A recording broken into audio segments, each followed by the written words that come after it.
From Boston and beyond, Heat981FM.com and iHeartStation. Nancy, Smokehouse is the urban heat. Shout out to Coach Live. Coach LA, it's time to listen to conversations that's gonna keep you winning. Sunday nights at 10 p.m. on the urban heat, just call it. Conversations with Coach La La La La La La La La La La La. Coach La La La La La La La La La La. If you got something on your mind, you can call in, you can hit a line. She the realest, ooh, she the realest. You can tap in, I will always get the business to empower you so that you can do every and anything that you want to. Kicking it with Coach LA, it's time to listen to conversations that's gonna keep you winning. Sunday nights at 10 p.m. on the urban heat, just call it. Conversations with Coach La La La La La La La La La La La. Coach La La La La La La La La La La La.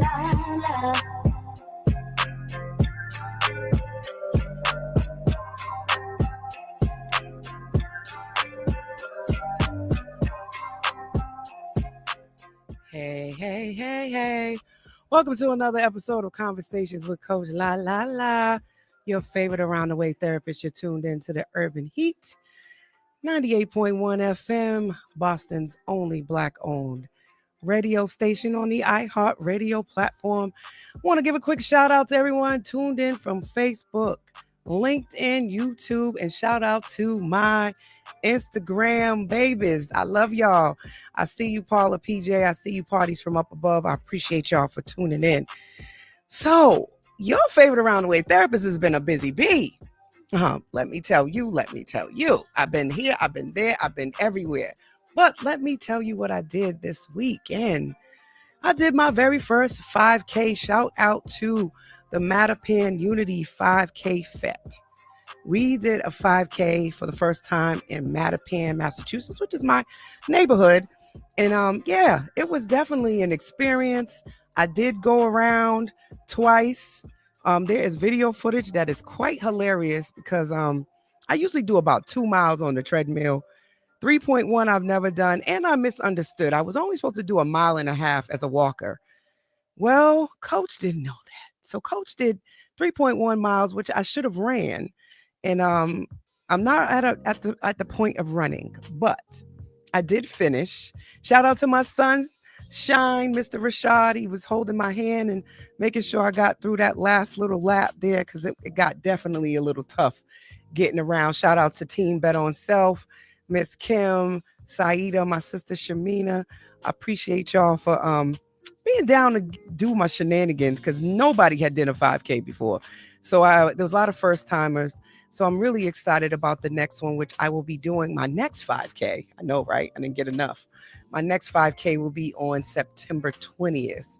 UMass Boston alumni is doing a 5K. So I'm going to try it again. And this time I hope to jog a little bit, and get around a little bit faster. So not only did I do that, I also did a poetry slam, underground poetry slam for Influence of Life, also was with Chief the Poet. There's too many poets to name, but let me just tell you, it was a powerful poetry slam. I was honored to be a judge. So that was super, super dope that I got a chance to do that. And I look forward to being a judge in the near future. But the poets were amazing. Black Shock were one. They actually were slamming for money. So poetry slams a competition. So they all sort of go up against each other with the most profound poems that you could ever want to hear. So it was pretty dope. There was a lot of great things. And shout out to my Urban Heat family. We not only, we got so many great events that happened, but we did our annual Hampton Beach takeover, which was extreme success. I saw the video footage. I didn't get a chance to go this year because I did the 5K and I was in Connecticut at the Poetry Slam. But shout out to everybody on the team that made that happen. I've heard nothing but great things. I'll make sure I'm back on the beach next year. And next up, we got Sail with Soul. Actually, before that, we got the Caribbean Carnival, which we'll also be a part of. So shout out to the Urban Heat family. We are definitely outside. But I know y'all didn't come here to just get these updates about what I've been up to and how I've been outside. So we are talking about I would say a topic that's dear to my heart, grief. How many of y'all know about grief out there? Grief. But we're not going to just talk about grief in the sense of loss. We're going to also talk about grace and growth. And you know that this is season 8. And this is part of my 3-part series. So we're talking about the power of the pivot. And tonight's guest is she is the epitome of the power of the pivot. So I'm excited to have her be on the show because we met at the women's conference that we had here at the radio station. And she just had a spirit, and she has a testimony and a story that you guys are going to hear about. But tonight's guest is a dedicated mother of 7. That's right, I said 7 beautiful children. She's a seasoned professional in behavioral health. She also has held several influential roles as a family partner, a field training specialist, and she currently works with interdisciplinary teams and providers of children in the Children Community Support Collaborative. There's too many acronyms. I'll tell you that every organization she went got like 4 or 5 acronyms with it. But this program is affiliated with the Home for Little Wanderers. Shout out to the Home. They do great work in the community, and the Department of Mental Health.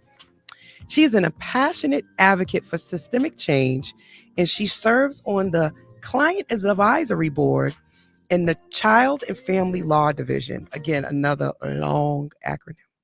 She's also part of the Committee for Public Counsel Services, and she's deeply committed to advocating for victims and survivors of domestic violence through her work with the Together Rising Above Coercion and the Massachusetts Family of Advocacy Coalition.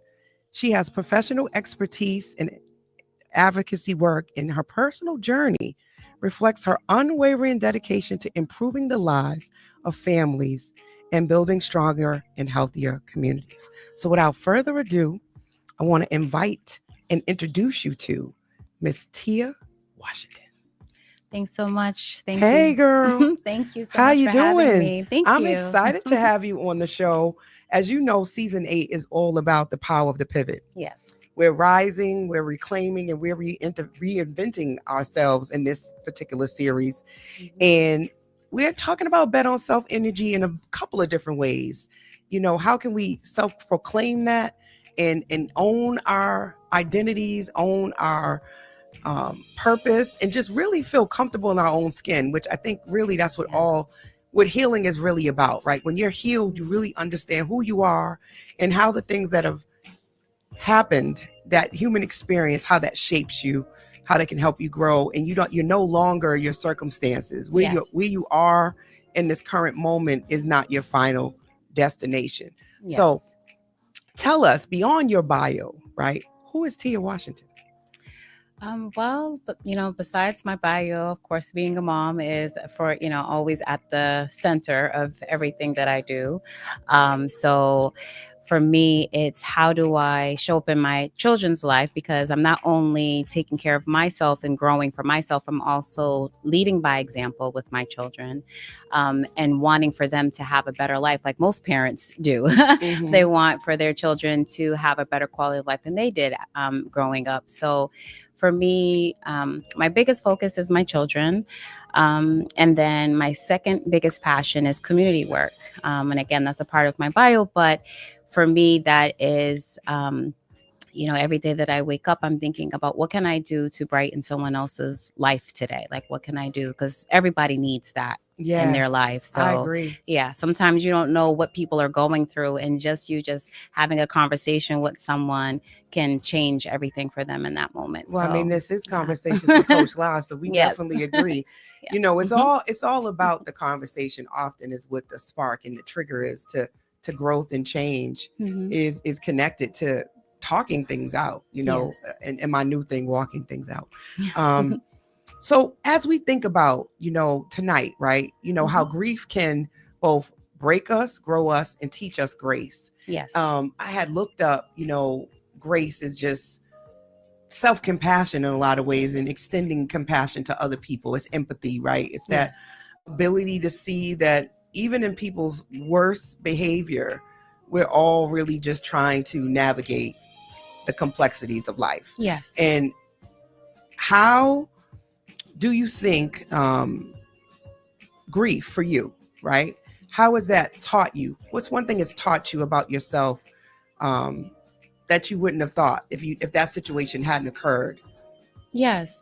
So I feel like going through grief definitely teaches you a lot about yourself, because a part of going through grief is you need to heal from whatever that trauma was that you experienced.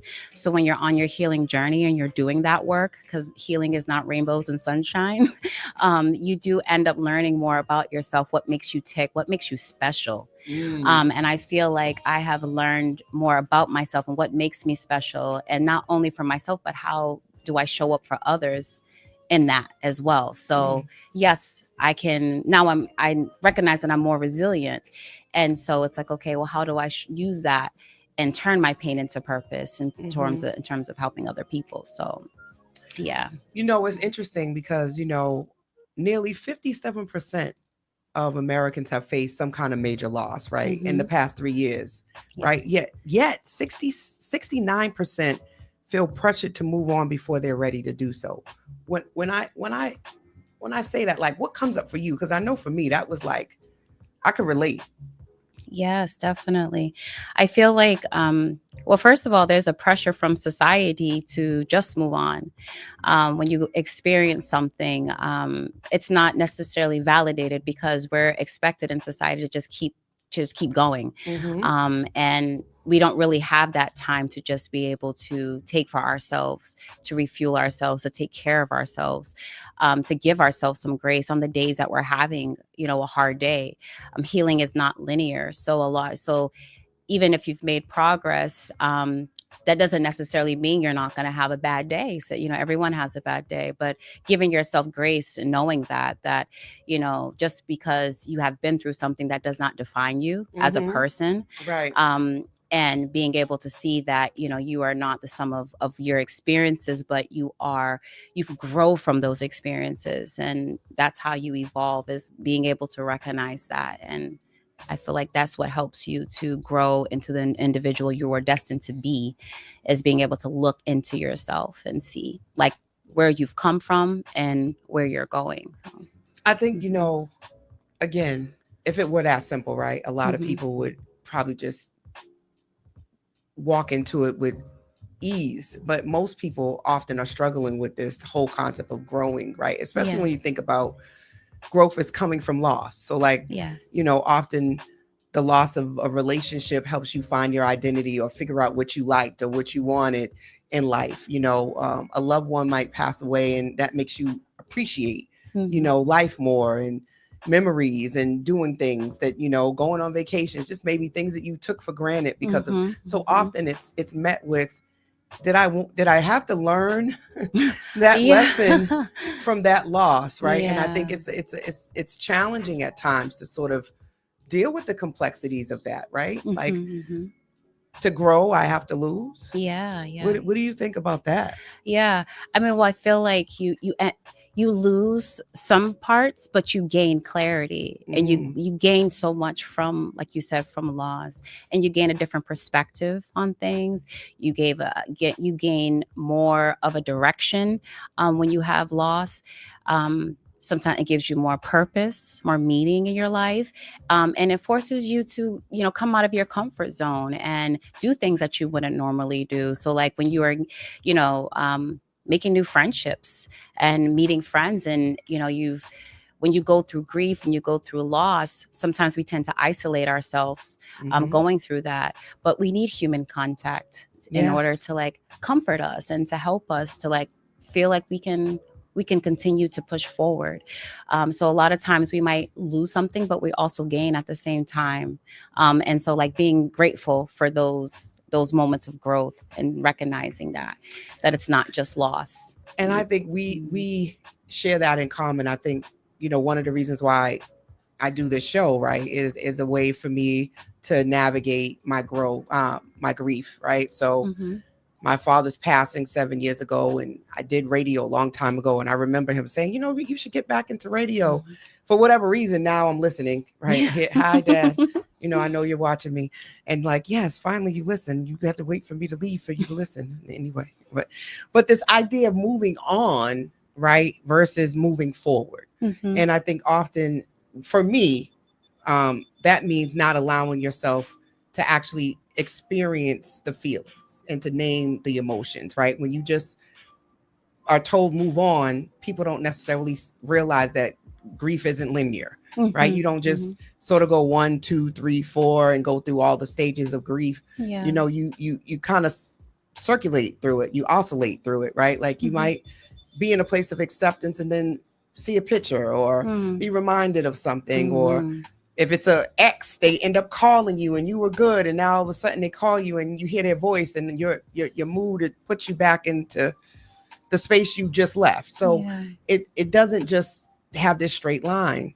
So when you think about moving on and giving people space to like feel how they feel, like when you think about the work that you do, how do you make space for not just saying, okay, you know what, you just need to grow, you need to grow through this, you need to, you know, just think about all of the good that's coming out of this. Like, everybody ain't there right away. Some people is angry, mad, bitter, and they're not ready. They're not ready to be in this place that we are, which is the radical acceptance and, you know, making perspective taking and ready to give grace. No, they're mad. They want their get back. You know? So how did you get to where you are? Because I know I didn't just get to, you know, okay, I'm just green and growing and this is all positive and thank you for this lesson. It didn't start there. So what about you? What's your take on that?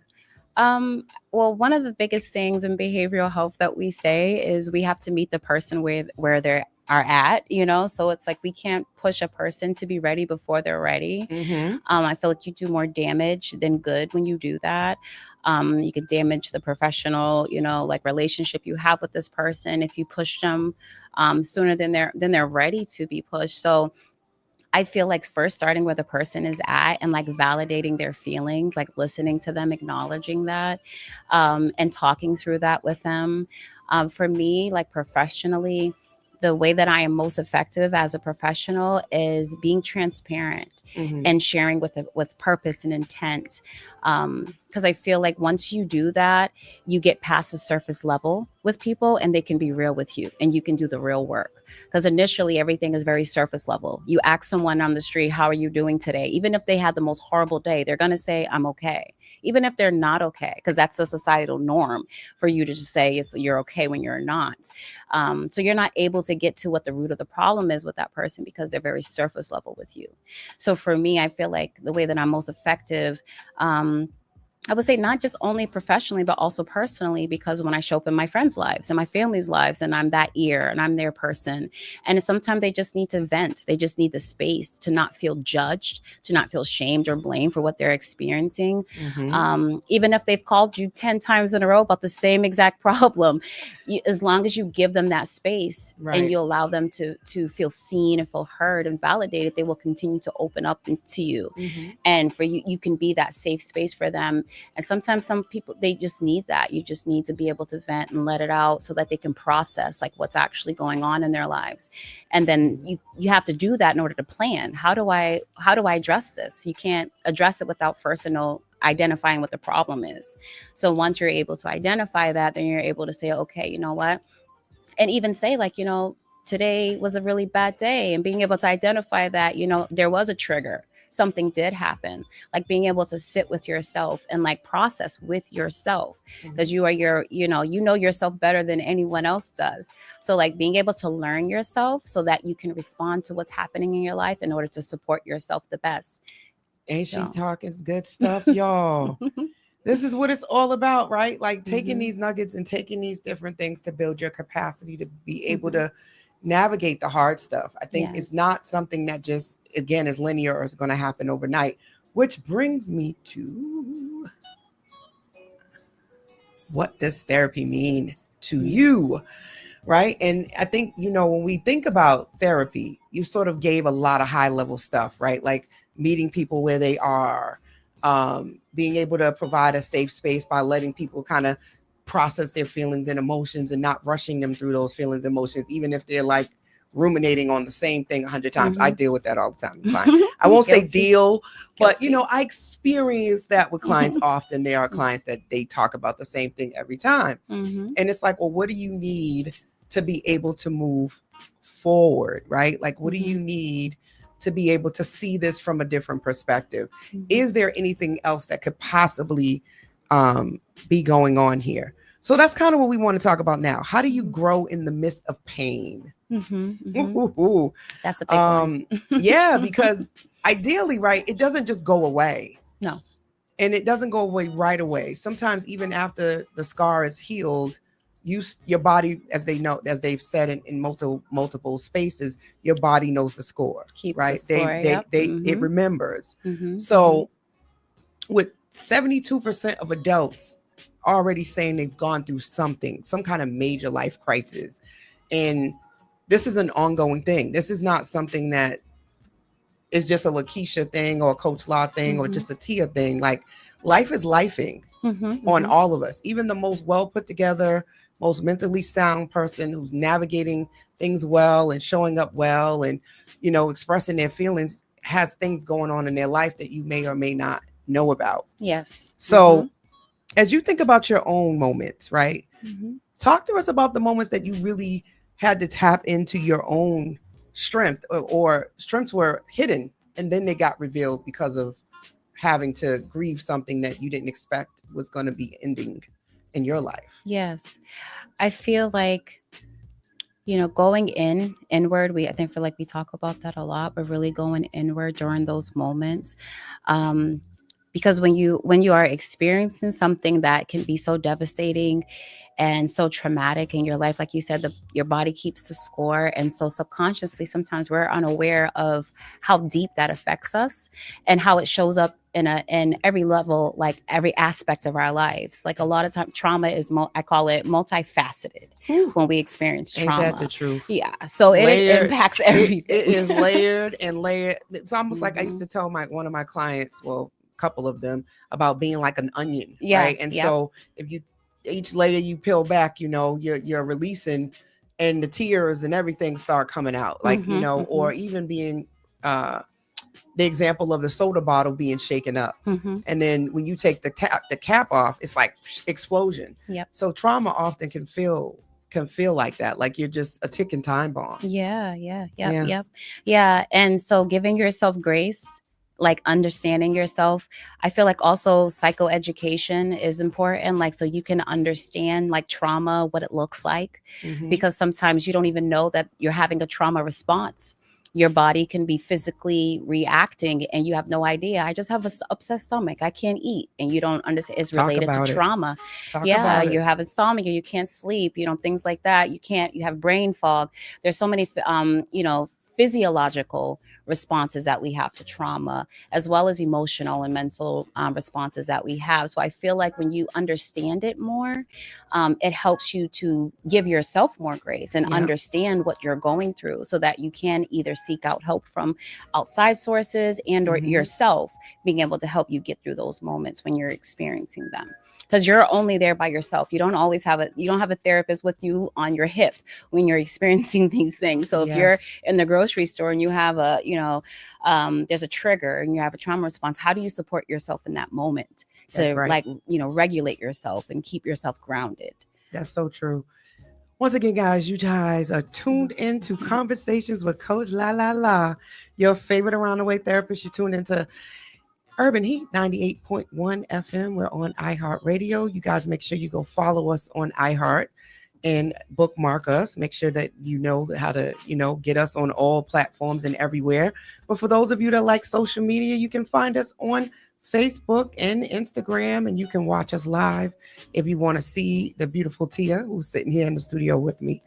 But so I think that often people don't realize that trauma is something that you get to define. I know we kind of throw these buzzwords around, but we don't all experience everything the same. Like, there is a spectrum. There's some people that can go through certain things and not have a traumatic response, right? So I think sometimes our upbringing, our coping strategies, lived behavior all sort of plays into how resilient you can be when something major happens in your life, especially with 70% of adults reporting that they've had at least one traumatic event. That could be a car accident. It doesn't always have to be that there's a loss of a family member. It could be that you got laid off from work, a breakup, a divorce, empty nesting, all your kids move out. All of a sudden you're like, oh, wow, I don't have anyone to take care of anymore. And you're just overwhelmed. You don't know what to do with yourself. So it can show up in a lot of different ways. And I love that you talked about somatic situations, because often we don't realize that a lot of these things show up in your body. Headaches, blurred vision, stomach aches, pain, aches and pains, sleeping problems, which show up a lot of time in your sleep. You're tossing and turning. You can't seem to get any kind of real good rest. Often all of that can be tied to it. Even stress can be traumatic. Like you could have a job that you're constantly going to where you're constantly in hyper arousal, right? Where you're constantly on the defense. You're always ready for the next shoe to drop. You're overworked, underpaid. All of these things can feel like a traumatic experience, but often we're kind of told just hang in there. Life is life, and you just push through. And I think this is where therapy becomes really important. It's just having a release valve, a place where you can kind of dump it and get through it and say, you know what, things are hard. This hasn't been easy. I'm doing a great job getting through it, but there's moments that I really just don't want to do this. And I don't want to be bothered. I wish I could just crawl underneath the covers and put my head underneath there and not see the light of day for a little bit. So I really think that these are some good things for people to think about. So here's a question for you. Yes. What is one skill or strength or insight that you've gained through your grief and your trauma? Oh, I've gained a lot. I can say I've gained a lot. I can say that I am not the same woman that I was prior to going through the traumatic experiences that I've gone through. And I would say more notably within the last 8 years of experiencing a loss of self after going through, loss and grief and a traumatic experience with domestic violence. And so for me, I feel like the biggest thing that I have taken away from that is just how I feel like I'm amazing. Like, I feel like I'm an amazing individual, like how I show up for other people, how I show up from the community. I have like a lot of great qualities, and just like my kind heart, how compassionate, how empathetic I am with people. So I feel like if anything, what it has taught me more about myself and how to own that. And it's not only own it, but take it and harness that. Yes. And to then apply it to helping my community and helping like make change on a macro level. Like, I know that the work that I'm doing is good work and I'm helping so many people. So for me, it's like really turning my pain into purpose. You better talk about it. Has been the biggest thing that I have learned and experienced from like the trauma. And I would have never thought that. Like, when you go through grief, you go through loss, you go through traumatic experience, and you don't think of it as a positive. No, like, people don't think of it as it can be a positive No. experience. But if you think of it, we all have a purpose. We all have a destiny in life. And sometimes we have to go through the weirdest channels in order to learn what that purpose is.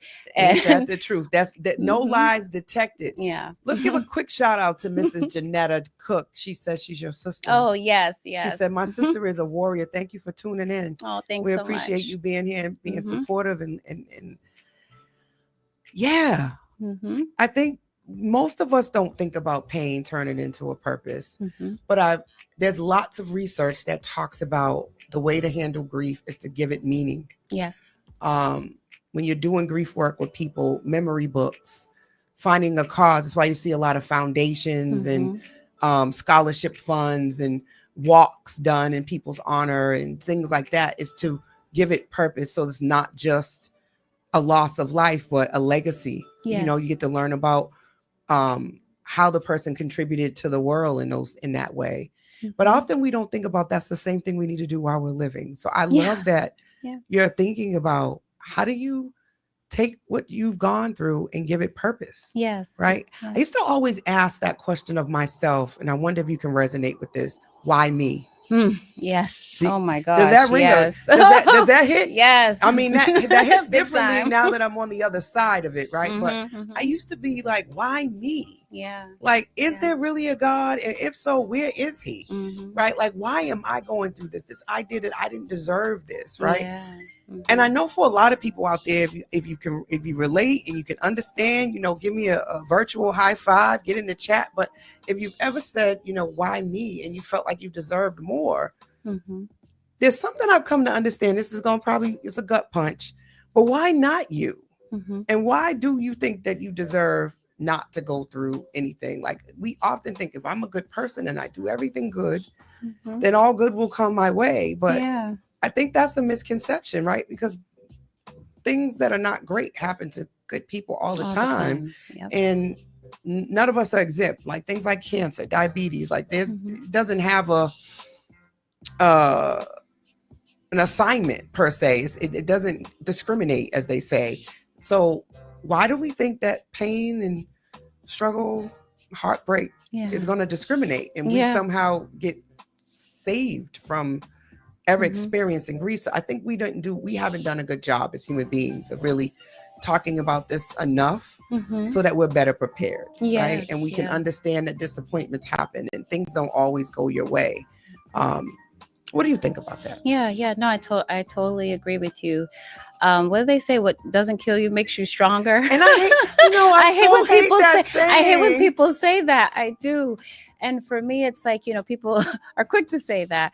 But when you think about it, and you're supposed to learn through life. You can't, you can't grow without learning, right? If you're stagnant and you're in the same position and you haven't learned from your experiences, then you failed the grade, right? you have to learn those lessons, you can't right? move You have to on learn to the next level until you learn, which makes me think about this, right? You keep going through the same things until you learn. Yes. And I've had mixed emotions about that. But I think there's a level of truth to you put yourself in similar circumstances. But then I feel like sometimes we don't put ourselves in these circumstances. Things are happening around us or through us, not necessarily any fault of your own. But now you have a choice of how you respond to it. Yeah. But it's not necessarily your fault. Yeah, and you don't know what you don't know until you go through it. Right. So you have to go through something in order to grow through it. That's true. Yeah. So it's like you don't. But let's like heartbreak, right? Like, so you get your heart broken. For some people, like, I'm never doing this love thing again, even though that never really works, right? Because it'll just come when you least expect it. You're like, how did you get here? You're not supposed to be here. Like, you're like, wait a minute, you wasn't supposed to be here. So one of the other things that came up, right, is this idea of community care versus self-care. Yeah. How do you define it? And let's sort of like go a little back and forth on how do you define community care? Community care versus self-care. Yeah. Well, I would say how you contribute to your community. So whether that's you doing things at your school, at the community center, volunteering, like how do you show up in your community? Even if it's helping a neighbor, that is community. Like we are supposed to be a village, right? Right. So helping your neighbor, making a meal for someone because you know that they're sick or they're recovering or something, like that's community care. So when you are thinking about the people in your community and how you can help them and support them, and even just giving information. Because a lot of times it's just like a lack of resources. People don't have access to things because they don't know that they're out there. They're available. Agreed. So a lot of times just sharing information, that's showing care to your community, because you can be at the doctor's office and strike up a conversation with someone and give them information about finding a second opinion, and that could change their life, or a food bank, or something like that, community service center. So like when you're talking and engaging with the community and doing something that can help the community, then I feel like that's showing community care. Okay. So that's externalizing it, like, but when you think about self-care, right? How do you define that?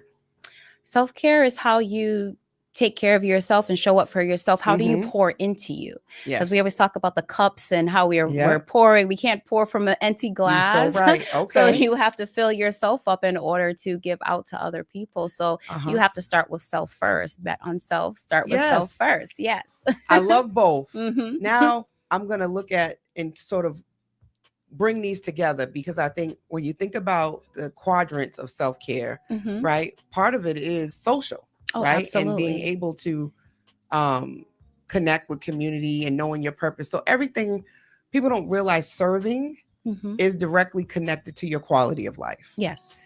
Not to the point that you're giving from an empty cup or No. you're giving from what you don't have. But like you said, just simply sharing a resource, not Mhm. being a gatekeeper, a smile, people. Just simply acts Yeah. of kindness, Mhm. smiling at someone and saying good morning, Mhm. right? And creating space for livelihood and just, good energy, right? It Yes, doesn't yeah. have to be a heavy lift. Mhm. Mhm. Self-care, often people think when I say bet on self, it's about being selfish. Mm. But it's really the better that you take care of you, Mhm. the better community member you will be. Yes. The Mhm. more you know thyself, the better you can engage in your different relationships and understand your role, understand your strengths, understand your triggers, Yep. understand how to show up and how to have these difficult conversations. Mhm. So betting on self is you can't do anything. Everything reflects back to self. Mhm. So if I bet on me and I'm doing right by me, I have more to give to bet on other people. If I believe in me, I can believe in you. And it Yes. becomes this very this energy exchange, Mhm. Mhm. right? Mhm. Like reciprocating energy. Yeah. You see me doing it, then you get the courage to do it. And then I can cheer you on because I'm not in this lack space. I'm not in this crab in the barrel space. I can go, yes, sis, I see you. Yes. You see me. And it's like iron sharpens iron. Yep. I really, really hope for that for my community. Mhm. Even Mhm. with the name of my company, resiliency and optimism changes lives. Some Yeah. people say, oh my God, your company name is so long, but it's a mantra. Mhm. If Mhm. enough people are saying it, resiliency and optimism changes lives. You Yes. don't even realize I just gave you a mantra. Yes. I just literally gave some antibiotics to my community by you just saying my business name Mhm. to multiple different people, Yes. right? And I truly believe that resiliency and optimism changes lives. Absolutely. Those two things are needed. Yes. That's what helps you build your capacity, right? Mhm. Mhm. So strong social connections are known to improve positive recovery outcomes by 50% Mm. after loss. Wow. We need community care, Mhm.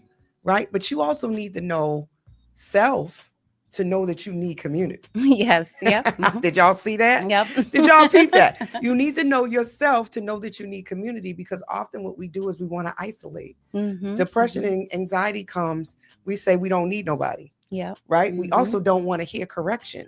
We Mhm. don't really want to be held accountable. We don't want to understand the role we may have played or the role that we are playing in staying in our mess, in our Yeah. stress, in our depression, right? We're not ready to hear that. So sometimes we want to stay stuck Mhm. and we Mhm. want to stay angry. We want to stay in a funk, Mhm. right? You got to also be like, you know what? This don't feel good. Yeah. Yeah. But Yeah. I have been told by my clients sometimes that actually does feel better Mm. to sit in that space. Mhm. And I think that's where the moving on is not needed. You need to kind of sit in it with them for a little bit. Yeah. You Yeah. need to give them some space to sit there for a little bit. So what I often say is, well, how long do you want to stay here? Mhm.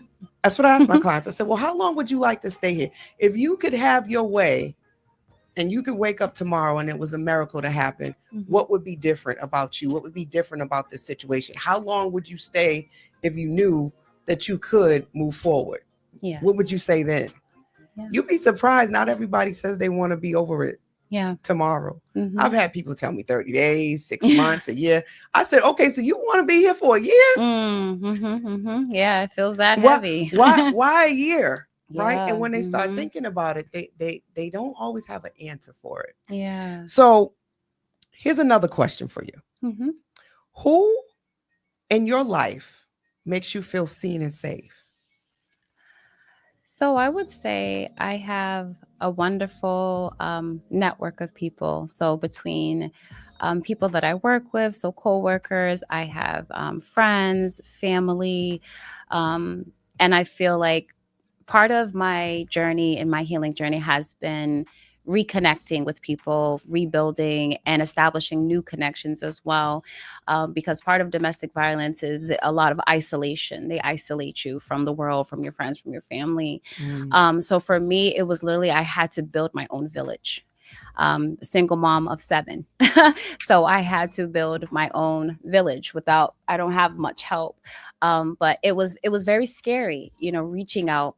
And it's like, it's hard making friends, even as an adult. It's hard making friends. So it's like, and a lot of that is from our own baggage. And, whether we've had, trauma or just the situations we've been in, it's hard to trust. And being transparent and being vulnerable. Whenever you're building new connections, there's a piece of you that's vulnerable in that moment. So it's like, it's really hard for you to like take that first step. So I feel like you have to kind of challenge yourself and push yourself a bit to get out there and make those new connections. And sometimes in environments that you wouldn't necessarily consider, because it's like, if you don't have, a big family, if you don't have, a lot of friends, you have to go out and make those connections. So I feel like as long as you can, find people who can hear you without judging. And also, like you said, when you're betting on yourself and you're starting from self, when you're showing up for your friends like that, then they mirror that same type of behavior. They can show it for you in those moments in the same way. So I feel like when you're able to do that, that strengthens your connections with people, that helps you to build more connections with people. But it's just being brave enough and to have that courage to step out there and put yourself out there. And but like being transparent with people that you feel like like you said, that energy, you get that energy from them, that they are receptive, that they are supportive, validating. So yeah, I feel like the more you know about yourself and what you need from that person will help you determine whether or not that's a good fit for you, and how do you show up for that person as well. So, and treat everyone how you want to be treated. I know you mentioned that earlier. Like, I feel like if we were all kind to one another, because we might look at that person like, well, I wouldn't react to that or in that same way, but we're not everyone else. Like, we have to stop thinking that everyone is going to treat us how we treat them.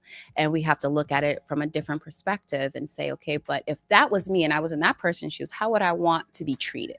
And look at it from that point. I'm glad you said that, because I think often if we do it from the lens that if I do this, if I show up like this, then everybody's going to show up for me that way. And I think we can set ourselves up for disappointment for a couple of things. Not everybody's in the same space, has the same capacity, has the same backgrounds. So you have to really think about, are you doing it because you have the capacity to do so? Are you doing it because it's coming from a genuine place? Are you doing it because you want to hold that person with that same like sort of obligation? I think when you do it because it feels good to you and that's how you serve, you realize that you may not get it back from the person that you gave it to. I'm going to say that again. Yeah. You may not get it back from the person that you gave it to. It may come from someplace else. And I think we get so wrapped up in sometimes it being reciprocated.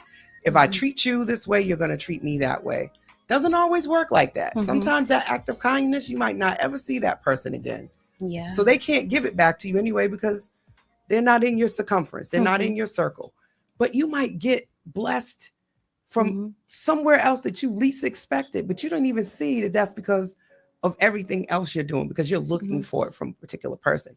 I think that out of my grief and my loss, that was one of my biggest lessons, is that I had so many other people that were pouring into me, but I often missed it because I was looking for it to come from that one vessel or that one space and that one place, and it wasn't coming from that place.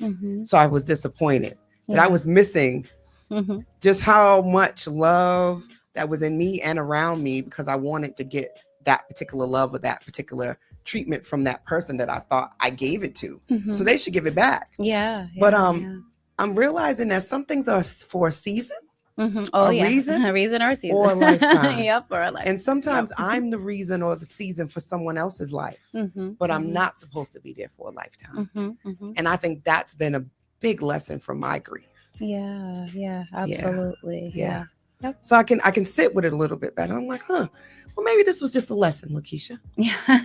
aka Coach La La La. Mm-hmm. Maybe you're just supposed to sit with this for a second and see what you're taking away from this. Yeah. Maybe it's not a loss Mm-hmm. because it's showing you something about you. It's a reflection. It's a mirror, Mm-hmm. and it made you grow. If you never came across this situation, person, place, or thing, you would have never known that was an area you needed to grow in. Yeah, absolutely. I'll I say feel that like again. you learn from Right? every person Right. you interact with. So yeah, Everything. yeah. And the growth mindset tells you that everything is teaching you something. Mm-hmm.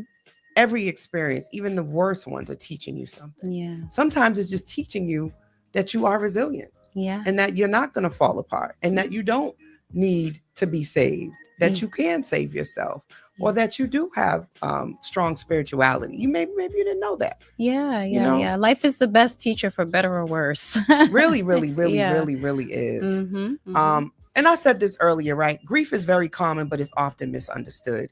And there's research to back up, Coach La La La. This is not just my stuff. I'm regurgitating things that you can go research on your own. But if you haven't experienced something yet, you probably will. Yeah. Experience something in your lifetime. And I like to invite people not to pressure people to move on before they're ready. Mm-hmm. But I also invite people to not stay there longer than you need to. Mm-hmm. So it's a double whammy in that way. Mm-hmm. So we've talked a little bit about the context of grief, and let's explore grace a little bit more. Mm-hmm. So practicing self-compassion reduces the risk of prolonged grief disorder. When I say self-compassion, what do you think about? Mm-hmm.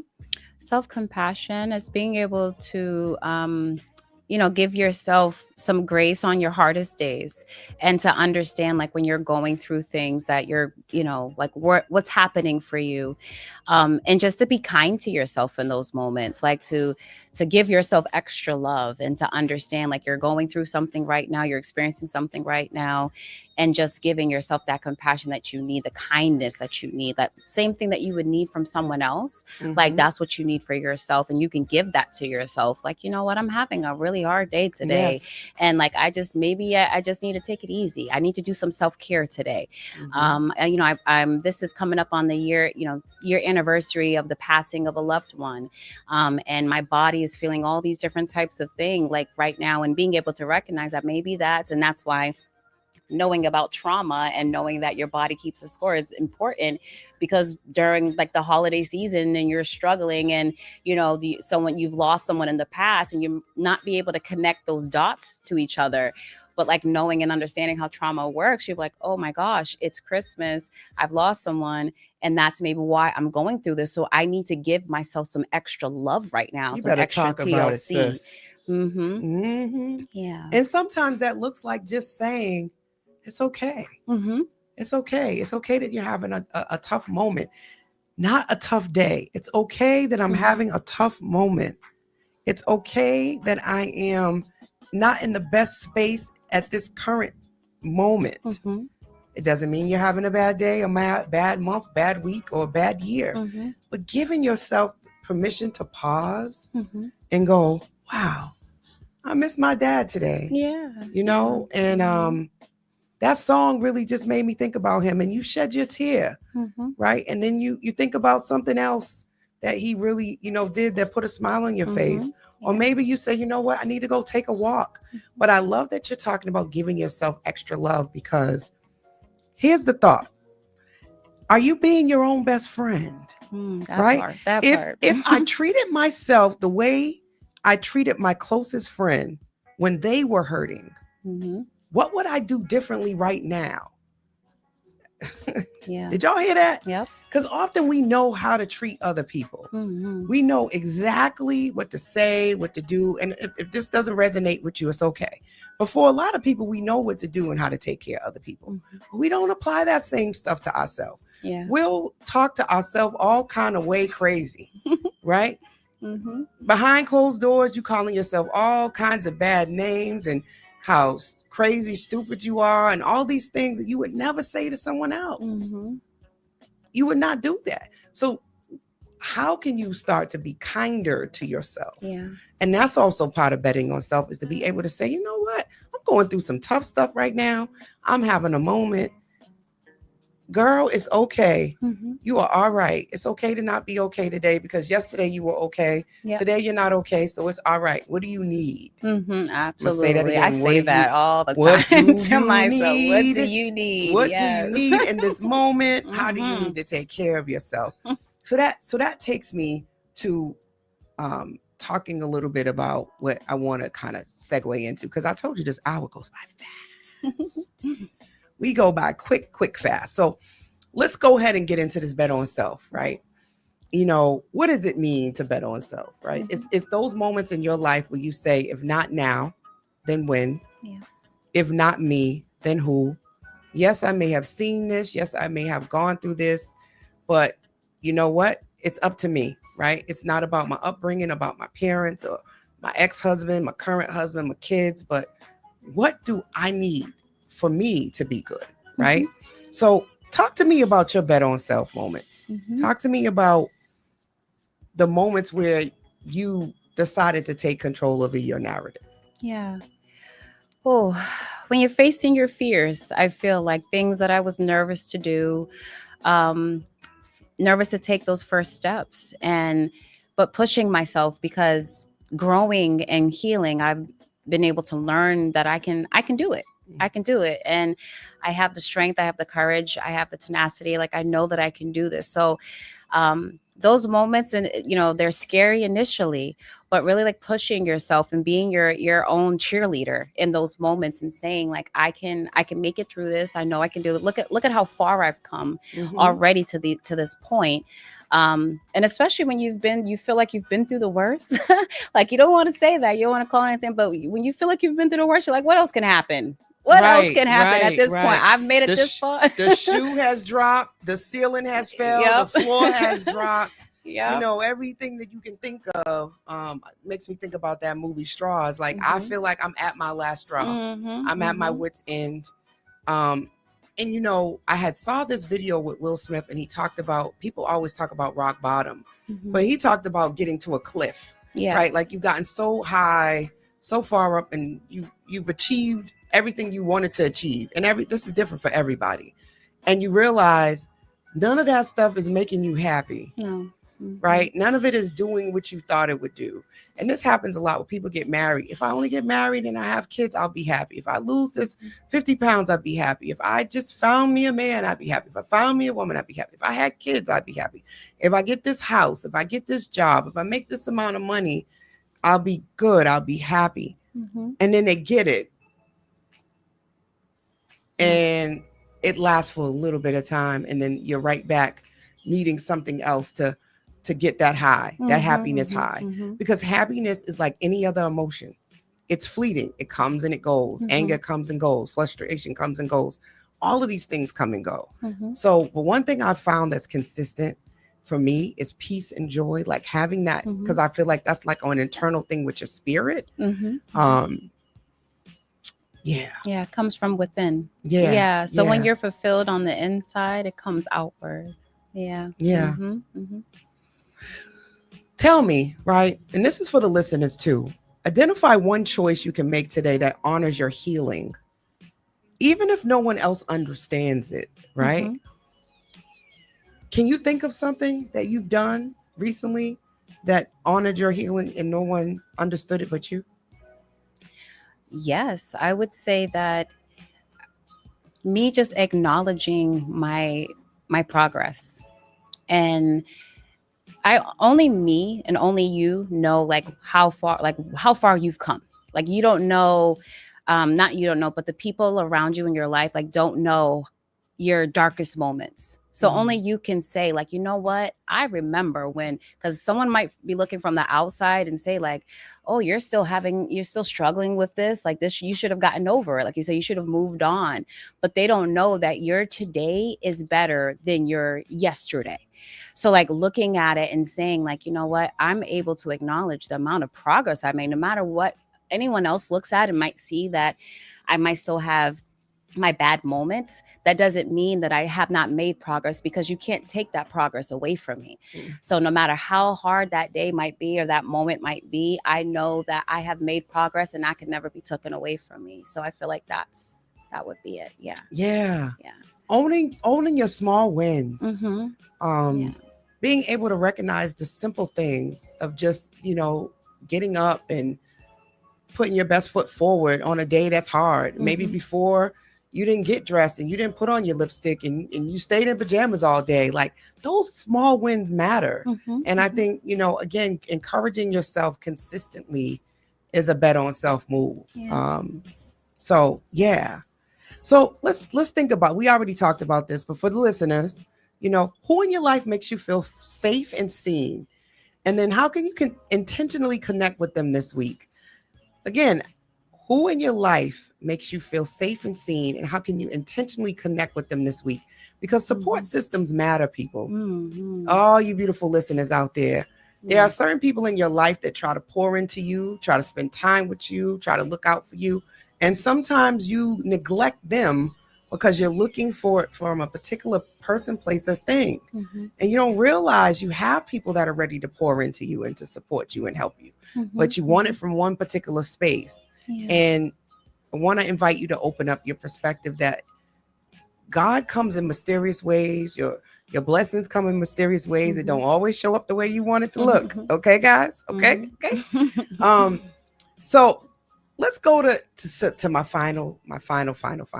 And we talked a little bit about this when we were offline, but the final piece to all of this is Coach's Corner.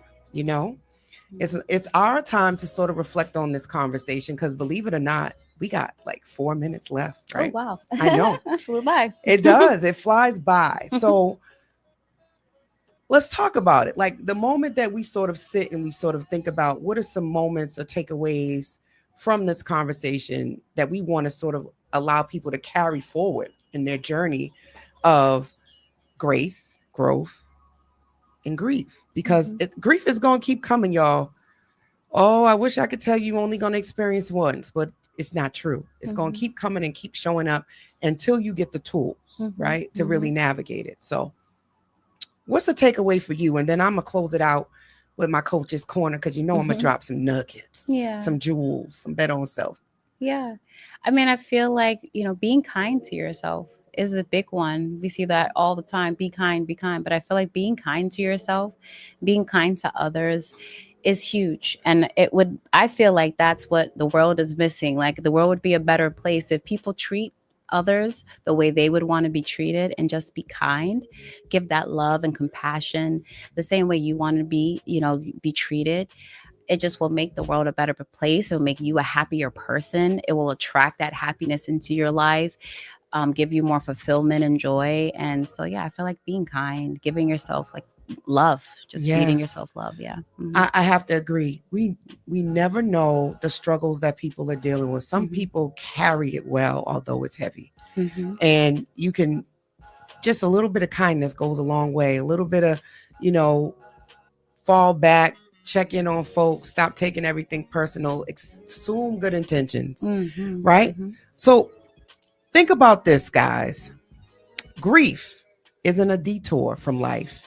It is part of the road. Bet on self means betting that your healing is worth the effort. Say that again. Bet on self means that you're betting on your healing being worth your effort. Your voice matters. Your story has value, even in its most painful chapters. You are more than your loss.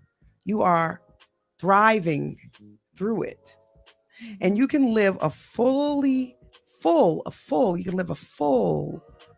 joyous life while carrying what you've lost.